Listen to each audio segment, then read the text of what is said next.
တရဝါတိုင်းမလွန်စားနိုင်တဲ့လမ်းရှောက်လန်းနေတော့အဖေ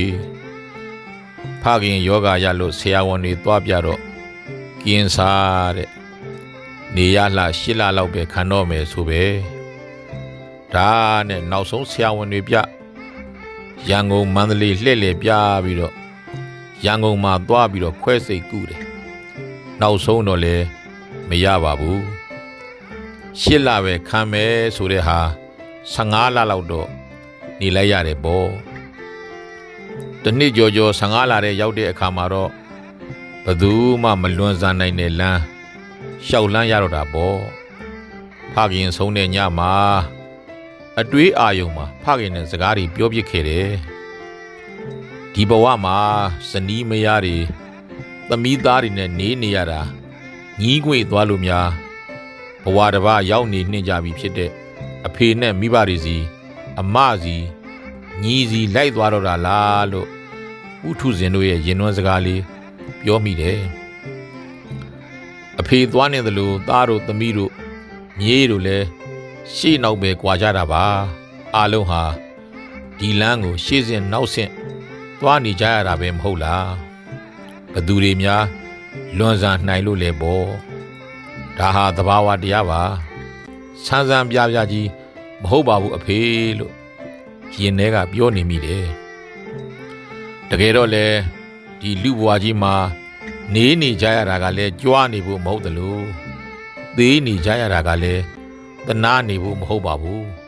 ဒါဟာသဘာဝတရားတွေပဲမဟုတ်လားဖခင်ကျမ်းမာရေးမကောင်းလို့မန္တလေးရန်ကုန်ဆေးရုံကြီးတွေပေါ်မှာနှစ်ကြာတဲ့အထိငွေအားလူအားနဲ့အတင်းတားထားခဲ့ပေမဲ့လည်းသေခြင်းတရားကိုဘယ်သူများဟန်တားလို့ရမှာလဲပေါ့သေတယ်ဆိုတာအသက်ထွက်သွားတာကိုပြောကြပေမဲ့သားမြင်နေရတာကတော့သေတယ်ဆိုတာအဖေရဲ့ခန္ဓာကိုယ်အစိတ်အပိုင်းတွေအလုံးမလုံးနိုင်ကြတော့တာပဲလို့မြင်နေမိတယ်ရှစ်လပဲနေရမယ်ဆိုတဲ့စကားကိုငွေအားနဲ့အတင်းဆွဲ15လတဲ့ဒီရောက်လာတဲ့အခါအဖေနေရမှာမဟုတ်နိုင်တော့ဘူးလို့သိတော့အဖေရဲ့မိဘတွေဆောက်ခရုခဲ့တဲ့ကြောင်းကြီးပြုပြင်သွားခြင်းနဲ့ဆိုလို့အဖေစန္ဒအရကြောင်းကြီးကိုအမြန်ဆုံးပြီးအောင်သားတို့ပြုပြင်ခဲ့ကြတယ်အဖေမြင်သွားခဲ့ရတယ်မဟုတ်လားအဖေမသေးခင်မြေးတွေကိုလည်းရှင်ပြုသွားခြင်းသေးတယ်ဆိုလို့လဲသားတို့ရှင်ပြုတာတွေလုပ်ခဲ့တယ်ကျောင်းတွေပြင်ရှင်နေပြုကထိန်နေခင်းပြီးတော့အဖေအတွက်ကောင်းမှုဒုတ်တွေကိုမိသားစုကချီထုတ်ပေးလိုက်ကြပါတယ်အဖေခုတော့အဖေလှုပ်ချင်အဖေဖြစ်ချင်တာတွေကိုလှုပ်ပေးရလို့သားတို့ငွေအားလူအားတွေမလဲခဲ့ကြပေမဲ့လည်းအဖေခန္ဓာကိုယ်ကတော့လဲကျသွားတာကလည်းဘယ်တတ်နိုင်မှာလဲပေါ့သားတို့လည်းမတတ်နိုင်ဘူးပေါ့အဲ့ဒါလို့ငွေအားနဲ့အတင်းဆွဲလို့အဖေကူများညှင်းဆဲသလိုဖြစ်နေခဲ့ရင်ခွန့်လွတ်ပါလို့မိသားစုကိုစားတောင်းပန်ပါတယ်အဖေဆုံးမည်ဆိုတဲ့စကားကြားလိုက်ရတော့မိသားစုကိုအမြဲရေထက်ပြီးတိုက်နေတဲ့ကိုယ်တလုံးကွဲသွားပြီပေါ့လို့ခံစားလိုက်မိတယ်အိုးဆိုတာတနေ့ကွဲမှာပဲမဟုတ်လားမကွဲတဲ့မြေအိုးဘယ်ရှိမှလဲပေါ့မကွဲခင်လူတွေကိုဘလောက်ကြာဘလောက်များရေထက်တိုက်သွားနိုင်တယ်လဲဆိုတာကတော့အိုးတလုံးရဲ့တန်ဖိုးမဟုတ်လားအဖေလူတွေကိုရေတွေအများကြီးတိုက်နိုင်သွားခဲ့တဲ့အိုးတလုံးဖြစ်ရတာနဲ့ပဲကျေနပ်လိုက်ပါစိတ်ကူးထဲမှာဖခင်ဖြစ်သူနဲ့စကားတွေပြောပြီးတော့တောင်တွေးမြောက်တွေးနေမယ်အစားအဖေအတွက်အမှတ်တရစာလေးကောက်ရလိုက်တာကအကျိုးရှိမယ်လို့ထင်လို့ဒီစာလေးကိုပဲကောက်ရလိုက်တယ်တတ္တဝါတိုင်းမလွန်ဆန်နိုင်တဲ့လမ်းရှောက်လှမ်းနေတော့အဖေတရဝါတိုင်းမလွန်ဆန်နိုင်တဲ့လမ်းအဖေရှောက်လှမ်းနေမှာတော့ဇနီးမယားသမီးသားတွေကိုညီးငွေသွားလို့များတမလွန်ဘွားကမိဘနဲ့အမညီးလေးစီကိုသွားမိတော့တာလားအဖေဇနီးတို့အဖေသားသမီးတို့အဖေမြေးတို့လည်း